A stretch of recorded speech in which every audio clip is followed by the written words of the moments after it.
नमस्ते। चलिए सीधे पॉइंट पर आते हैं। आज हम एक ऐसी प्रॉब्लम के बारे में बात करने वाले हैं जो हम में से लगभग हर किसी का दिमाग खा रही है। ओवरथिंकिंग, मतलब ज़रूरत से ज़्यादा सोचना। दिमाग 24 घंटे चल रहा है, फ्यूचर की टेंशन लगी हुई है। ये आजकल बिल्कुल नॉर्मल हो गया है ना। पर सबसे कमाल की बात बताऊं, इस एकदम मॉडर्न बीमारी का इलाज, एक बहुत ही सटीक और टेस्टेड इलाज, एक्चुअली 5000 साल पुराना है। और ये सोल्यूशन आता है सीधे भगवद गीता से। तो आज इस विश्लेषण में हम यही डिकोड करने वाले हैं कि कैसे हजारों साल पुराना ज्ञान आज भी हमारे फास्ट पेस जीवन में एक गेम चेंजर साबित हो सकता है। अब एक सच सच बात सोचिए, ऐसा कितनी बार होता है कि हम कोई काम शुरू करने से पहले ही एकदम थका हुआ महसूस करते हैं। आखिर क्यों? ध्यान दीजिए, आजकल ओवरथिंकिंग इतनी ज्यादा बढ़ गई है ना कि काम एक्चुअली स्टार्ट करने से पहले ही हमारे अंदर एक अजीब सी थकान आ जाती है।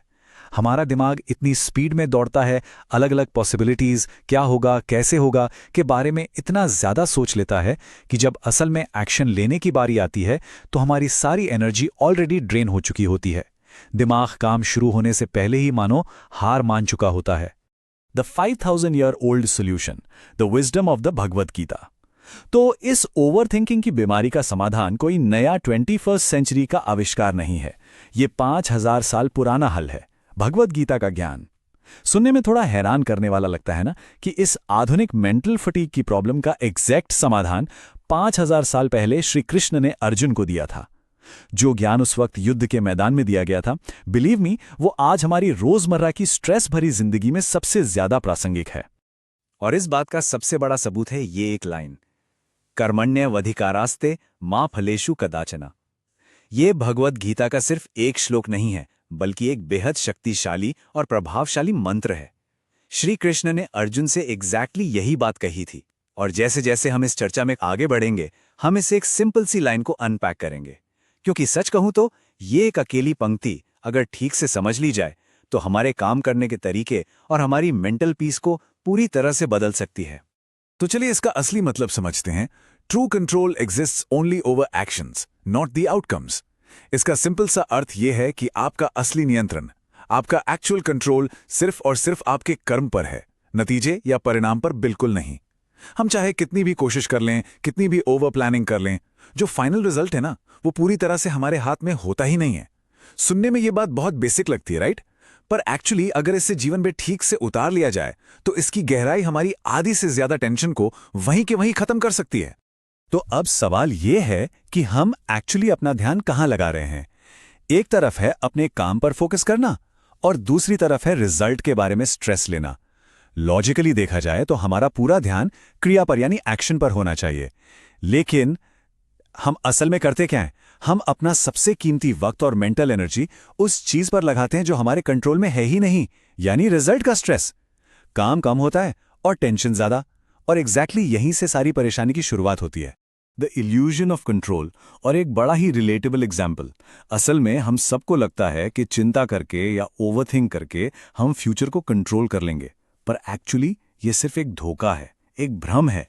इस भ्रम को तोड़ने के लिए चलिए एक बहुत ही आम सा उदाहरण लेते हैं, जिससे ये पूरी बात एकदम क्लियर हो जाएगी कि डेली लाइफ में ये ओवरथिंकिंग का लूप स्टार्ट कैसे होता है।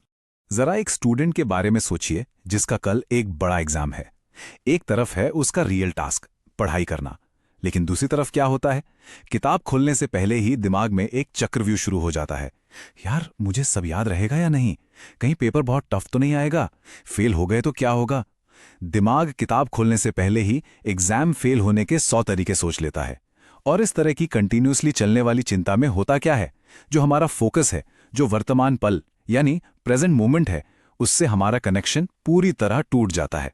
अगर इस एग्जाम्पल को ध्यान से एनालाइज करें तो एक बहुत बड़ी सच्चाई निकल कर आती है। The root cause of overthinking is a fear of the future. अगर हम थोड़ा डीप जाएं तो क्लियर होता है कि ये जो इतनी सारी मेंटल एग्जॉशन है ना, इसकी सिर्फ एक ही असली वजह है, और वो है आने वाले कल का डर। हम उस फ्यूचर से डरते हैं जो अभी तक एग्जिस्ट ही नहीं करता, और उस डर की वजह से हम अपना आज, अपना प्रेजेंट और अपनी सारी एनर्जी पूरी तरह बर्बाद कर देते हैं। तो इस डर का इलाज क्या है? सच्चाई तो बस यही है कि भविष्य कभी भी हमारे कंट्रोल में था ही नहीं। The future was never asked to control. सोचकर देखिए, जब फ्यूचर पर हमारा कोई वश ही नहीं है तो उसके बारे में कंटिन्यूअसली चिंता करना, उसके डर में अपना आज खराब करना, ये तो सिर्फ और सिर्फ अपनी कीमती एनर्जी को बर्बाद करने जैसा हुआ ना। यही वो इल्यूजन है जिसे हमें ठीक से पहचानना और तोड़ना होगा। The process driven mindset, rewiring our approach. अब आप सोच रहे होंगे कि ठीक है, प्रॉब्लम तो समझ आ गई, पर इसका करें क्या? ये कोई बस हवाई या फिलॉसफिकल बातें नहीं हैं।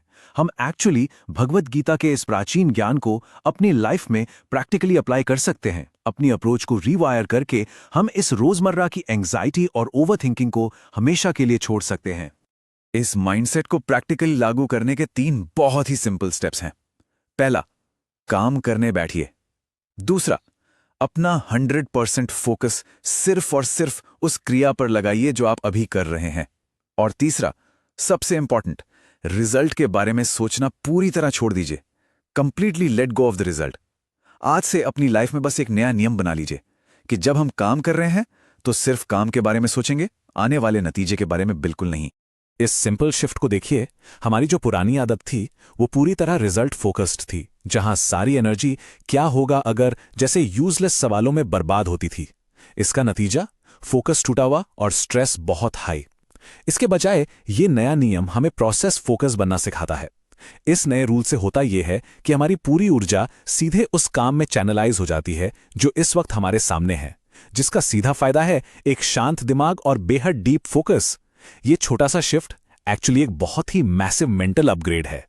और इस पूरे प्रोसेस में ना एक बहुत ही मैजिकल चीज होती है, एक खूबसूरत आयरनी है। देखिए, जब हमारी मेंटल एनर्जी इन सब फ्यूचर वरीज से आज़ाद हो जाती है और हम वो सारी फ्री एनर्जी अपने आज और अभी के टास्क में पोर कर देते हैं, तो पता है क्या होता है? रिजल्ट ऑटोमेटिकली बेटर हो जाता है।